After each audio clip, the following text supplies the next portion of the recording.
kerja. Assalamualaikum warahmatullahi wabarakatuh. Apa kabar teman pemilih Kabupaten Sintang? Kali ini ada lagi bersama kami di podcast Gila Kerja. Nah, dan pada hari ini spesial sekali karena kita akan berbincang-bincang mengenai logistik pasca pemilihan bersama Ketua KPU Kabupaten Sintang sekaligus Ketua Divisi Keuangan Umum Logistik dan Rumah Tangga yaitu Ibu Haziza. Selamat pagi Bu. Selamat pagi. Gimana kabar Ibu, sehat? Alhamdulillah. Puasanya gimana Bu, lancar Bu? Lancar. Alhamdulillah. Nah kebetulan hari ini kita juga sedang menunaikan ibadah puasa, jadi kami mengucapkan selamat menunaikan ibadah puasa bagi teman-teman pemilih yang menjalankan. Ibu, kita langsung mulai aja Bu ya. Ya. Temanya adalah logistik pasca pemilihan. Nah, kalau ngomong-ngomong pasca pemilihan nih Bu, banyak orang-orang di luar sana yang sering tanya nih sama saya pribadi atau teman-teman penyelenggara pemilu lain, kalau habis pemilu atau pilkada itu KPU tuh ngapain sih Bu kira-kira? Untuk sekarang kita KPU pelaksanaan untuk pemilihan itu tentunya sudah selesai. Namun masih ada tanggung jawab sebagai penyelenggara, yaitu yang pertama terkait dengan laporan pertanggungjawaban terkait dengan anggaran hibah yang harus kita kembalikan kepada jika memang masih ada sisa harus kita kembalikan dan semuanya harus kita persiapkan. Kemudian selain pemilihan, selain pemilu juga untuk persiapan pasca persiapan untuk pemilihan atau pemilu yang akan datang.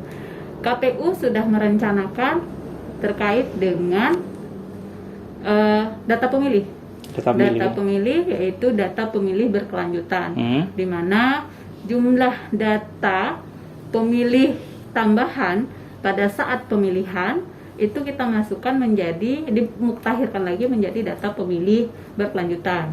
Itu secara data pemilih. Kemudian terkait dengan logistik, memang karena logistik ini adalah divisi saya yang dibidangi oleh saya. Logistik sekarang sedang pasca dalam pembenahan, karena logistik pemilihan dan pemilu ini adalah menjadi bagian dari barang milik negara. Barang milik negara ini harus kita benahi mana atau kita arsipkan, bahkan kita pilah mana barang milik negara yang berupa arsip, berupa ex pemilu atau ex pemilihan, kemudian mana alat pendukung perlengkapan pada saat pemilihan yang harus kita musnahkan atau harus kita lelang. Nah ini yang sekarang dalam pembenahan itu pasca pemilihan. Jadi untuk pemilihan untuk KPU bukan berarti begitu selesainya pemilihan itu KPU tidak ada kerja, tapi KPU malahan masih banyak pekerjaan yang harus kita selesaikan. Gitu. Berarti pasca pemilu ini ternyata banyak juga teman-teman pemilih pekerjaan-pekerjaan yang dilakukan oleh KPU gitu Bu ya. Termasuk dari masalah logistik. Nah, tadi Ibu menyebutkan kalau ada logistik yang harus diarsipkan atau ada logistik yang dia dimusnahkan Bu ya. Maksudnya dimusnahkan itu seperti apa sih Bu? Yang dimusnahkan itu adalah kita harus konsultasi dulu. Pemusnahan itu karena ini milik negara tidak sembarangan harus kita musnahkan saja, tapi kita musnahkan misalnya surat suara. Semua kebetulan pada pemilu pasca pemilu serentak, pemilu serentak dan pemilihan serentak ini semua logistik itu harus berdasarkan prinsip-prinsip yang fungsionalnya, kemudian prinsip kepastian hukumnya, kemudian prinsip transparansi, prinsip efisiensi, kemudian prinsip akuntabilitas serta kepastian nilai. Yang semuanya harus kita akomodirkan. Pemusnahan itu sendiri tidak serta-merta langsung kita musnahkan. Pemusnahan itu dapat berupa pemusnahan melalui lelang, kemudian kita hibahkan, atau kita musnahkan secara dihancurkan gitu, atau kita jual gitu. Oh gitu Bu ya. Itu pemusnahan. Namun pemusnahan itu kalau karena pemilihan ini alat atau logistik pemilihan itu berupa alat perlengkapan pemungutan suara, kemudian alat dukungan. Pemungutan suara itu yang berupa arsip, kita pilih kembali mana yang berupa arsip, kemudian mana logistik yang bukan arsip. Arsip yang non arsip maksudnya. Kalau yang arsip itu surat suara, formulir, daftar pemilih, daftar pasangan calon itu berupa arsip, yang dimana harus kita harus jika harus dimusnahkan harus melalui ANRI. Oh, gitu di ANRI.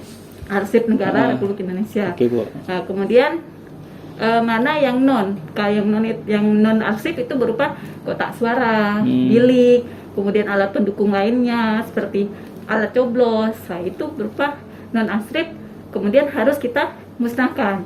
Kemudian kalau jika untuk pemusnahannya kita harus berkonsultasi lagi, konsultasi dengan pemerintah daerah atau pusat lelang di pemerintah daerah, seperti itu. Oh gitu Bu ya. Jadi memang ada prosedurnya gitu Bu ya. Tidak serta-merta mungkin orang-orang mikirnya disimpan di gudang aja atau mungkin dimusnahkan, yang dimaksud itu dibakar, ternyata enggak atau memilih. Memang ada prosedur-prosedur yang harus dilewati. Tadi seperti kata Ibu Ketua bilang, ada yang diarsip, ada yang non arsip, dan ada prosedurnya sendiri seperti itu. Nah, ngomong-ngomong tadi Ibu sempat menyinggung soal hibah nih Bu. Ya. Hibah. Hibah yang dimaksud itu seperti apa Bu? Dan barang apa yang kira-kira tuh dihibah biasanya? Logistik. Awalnya hibah yang diberikan oleh pemerintah daerah itu kan berupa uang atau anggaran. Kemudian anggaran itu kita beli. Nah, kita beli berupa barang. Barang apa saja? Misalnya dana hibah yang dipergunakan untuk semua alat kelengkapan untuk pencoblosan pada pungut hitung. Nah, disitulah ada berupa surat suara, kemudian formulir, kemudian ada arsip daftar pemilih, bukan daftar pasangan calon, gitu, daftar pasangan calon. Ya, itu semua merupakan menjadi arsip. Kemudian dan berbentuk benda, gitu. Kemudian hibah, kalau berupa barang, misalnya pada saat masa sekarang kita pemilihan kemarin itu dalam masa pandemi, maka kita akan melakukan pembelian berupa alat kesehatan yang berdasarkan protokol kesehatan. Misalnya kita membelikan termogan yang untuk semua penyelenggara di tingkat badan ad hoc, maka termogan itu akan kita beli atau kemudian kita pinjam kepada teman-teman di badan ad hoc, kemudian dikembalikan. Kembalikan karena ini berupa barang, maka akan kita berikan lagi kepada pemerintah daerah. Maka KPU tidak melakukan pengelolaan atau melakukan penyimpanan, dan itu menjadi barang milik daerah, pemerintah daerah gitu. Oke, jadi kita kemarin ada pengadaan barang termogan lah seperti itu Bu ya, untuk pemenuhan protokol kesehatan di TPS, dan itu dihibahkan kembali ke pemerintah daerah Bu ya. Kemudian juga ada barang yang berupa habis pakai kan. Nah, yang habis pakai misalnya kotak bilik. Kotak bilik itu karena terbuat dari karton, dari duplek. Nah, kemudian juga ada misalnya surat suara, formulir, ini berupa kertas, itu barang milik negara. Namun karena tidak bisa terpakai lagi, maka harus kita musnahkan dengan berupa lelang. Hasil lelangnya ini maka berupa menjadi penjualan, berupa ada nominal uangnya, maka uang nominal itu akan kita kembalikan kepada pemerintah daerah. Oh gitu Bu ya. Jadi memang kas negara gitu. Jadi kas negara Bu ya. Oke, jadi ternyata ada prosedur yang lumayan rumit ya untuk proses pelaksanaan pemusnahan barang milik negara. Ternyata logistik juga masuk dalam kategori barang milik negara yang harus dimusnahkan seperti kata Ibu tadi. Nah, uang hasil logistik itu lalu masuk ke Kas negara Bu ya. Kas Oke, negara. oke. Lalu gini Bu, setelah dimusnahkan nih, ya kan, setelah barang-barang logistik sudah dimusnahkan, sudah dilelang, lalu gimana Bu tentang inventarisasi gudang? Misalkan gudang kan sudah kosong, Ya. apakah KPU akan tetap memelihara gudang itu atau gimana? Atau ada tetap perawatan berkala atau dibiarkan begitu saja kira-kira Bu? Oh iya, karena kita mengambil barang dalam gudang itu tidak semerta-merta langsung ambil kita buka kapan kita mau, itu tidak begitu juga, karena surat suara, semua alat kelengkapan pungut hitung untuk pasca pemilihan bagian-bagian logistik itu harus kita musnahkan. Tapi ada jangka waktunya, ada prosedurnya. Kemudian kapan kita harus mengosongkan, bahasanya mengosongkan gudang karena ada logistik yang di dalam. Kita pertama ketika pasca pemilihan itu tidak ada sengketa dari ke MK, dan kita juga mendapatkan surat dari KPU RI kapan kita boleh melakukan pemusnahan atau melakukan pembersihan dalam gudang. Tuh. Kemudian ketika kita tidak ada sengketa, ada juga kita harus memperhatikan, karena logistik pemilu dan pemilihan ini kan logistik untuk pemilihan DPR, legislatif dan presiden, kemudian gubernur yang masih ada, sekarang pemilihan bupati, maka logistiknya ini harus ada jangka waktu, dan kita meminta atau bersurat kepada ANRI, untuk melakukan pemusnahan. Nah, ketika sudah dimusnahkan atau sudah dilelang, maka barulah boleh kita melakukan pemusnahan dan pengosongan gudang. Gitu. Oh, gitu Bu ya. Ya. Dan setelah itu gudang kosong, baru kalau gudang kosong kita juga ada pemeliharaan. Ada Kebetulan gudang, juga untuk KPU Kabupaten Sintang ini kan memiliki gudang, ada 1 gudang itu di KPU di Jalan PKP Mujahidin, dan itu kalau itu tetap kita harus melakukan perawatan biar nanti pada saat ada pemilihan lagi maka gudangnya sudah siap untuk kita gunakan kembali. Oke, jadi teman pemilih ternyata KPU Kabupaten Sintang punya gudang sendiri Bu ya, istilahnya ya. Nah, gudang sendiri untuk penyimpanan logistik selama pemilihan atau pemilihan kepala daerah. Nah, setelah ngomong panjang lebar soal pemusnahan nih Bu, nah kita mungkin sedikit nyentil soal persiapan untuk pemilihan tahun 2024. Nah, bagaimana sih kira-kira Bu dari logistik sendiri persiapannya untuk pemilihan tahun 2024 Bu? Mengingat juga pemilihan tahun 2024 itu adalah pemilihan serentak gitu Bu ya. Jadi tentu logistiknya secara kuantitas itu akan sangat banyak sekali, lebih banyak daripada pemilihan bupati tahun 2020. Bagaimana Bu kira-kira persiapannya Bu? Persiapan yang pertama dari SDM-nya dulu. Prasarana SDM harus mampu untuk menerima perubahan itu sendiri. Karena pada saat 2019 kita memang juga sudah melakukan pelaksanaan pemilu serentak, legislatif, kemudian presiden. Nah, ini juga menjadi tantangan bagi kita sebagai penyelenggara. Itu secara, dan tentunya dalam pelaksanaan nanti 2024 ini KPU akan menjalankan perintah undang-undang. Itu ada 2 undang-undang, undang-undang pemilu dan undang-undang pemilihan. Maka harus paling tidak kesiapannya itu betul wacana yang dari KPU RI bahwa untuk melakukan persiapan di 2024 itu tahapan harus dimulai 30 bulan sebelum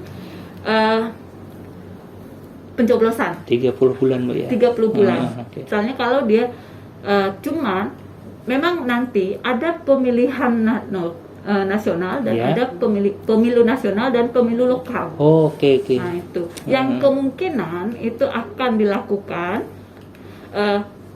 tidak serta-merta itu langsung satu hari itu dilaksanakan pemilihan nasional dan lokal. Pemilihan nasional itu di bulan Maret atau April, kemungkinan kemudian pemilihan lokal itu dilaksanakan September atau November atau Oktober, gitu, tidak serta-merta.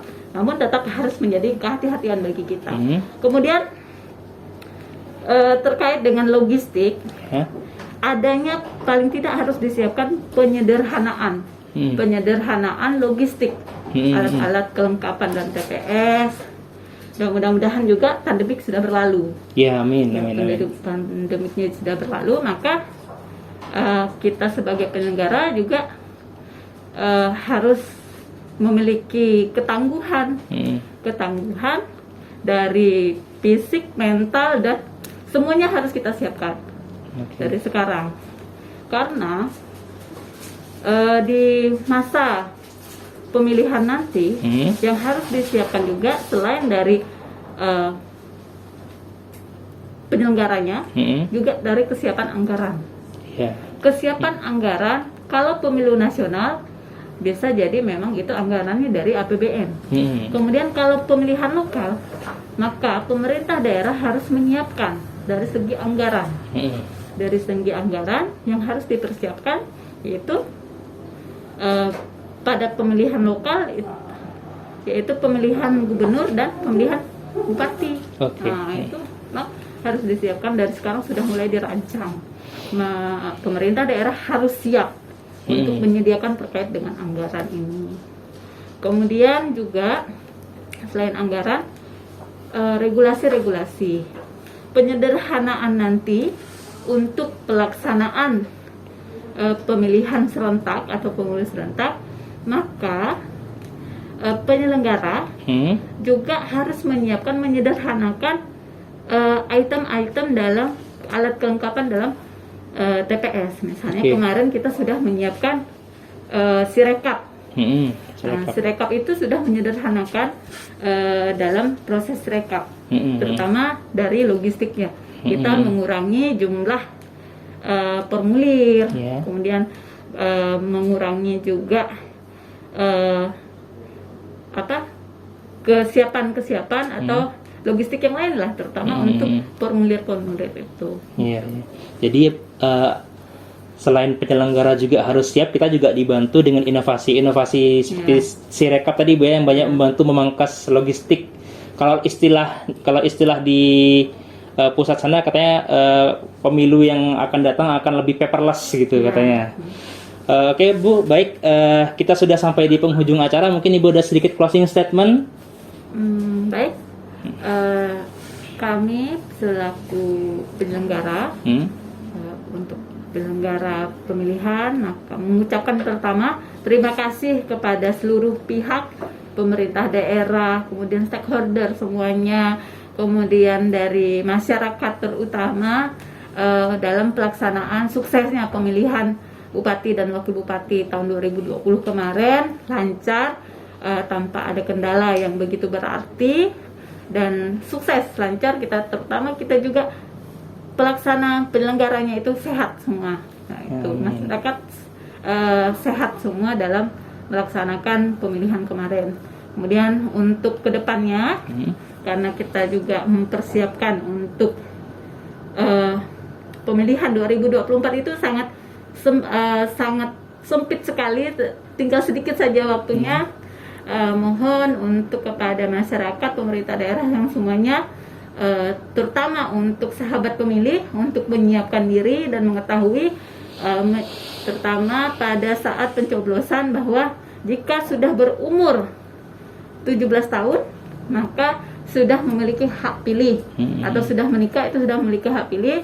Dan jika memang ingin berpartisipasi kembali, kami membuka peluang untuk menjadi penyelenggara di badan ad hoc gitu. Terima kasih. Oke, baik teman pemilih, demikian podcast Gila Kerja KPU Kabupaten Sintang hari ini yang bertemakan logistik pasca pemilihan. Nantikan saja podcast berikutnya dari KPU Kabupaten Sintang di minggu-minggu berikutnya. Terima kasih. Assalamualaikum warahmatullahi wabarakatuh.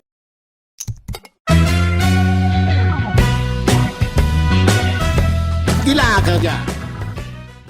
Selamat Hari Kartini untukmu perempuan Indonesia. Semoga menjadi perempuan yang lebih baik bagi bangsa Indonesia. Semoga Kartini-Kartini Indonesia senantiasa berprestasi selalu dan penuh semangat. Selamat Hari Kartini 2021.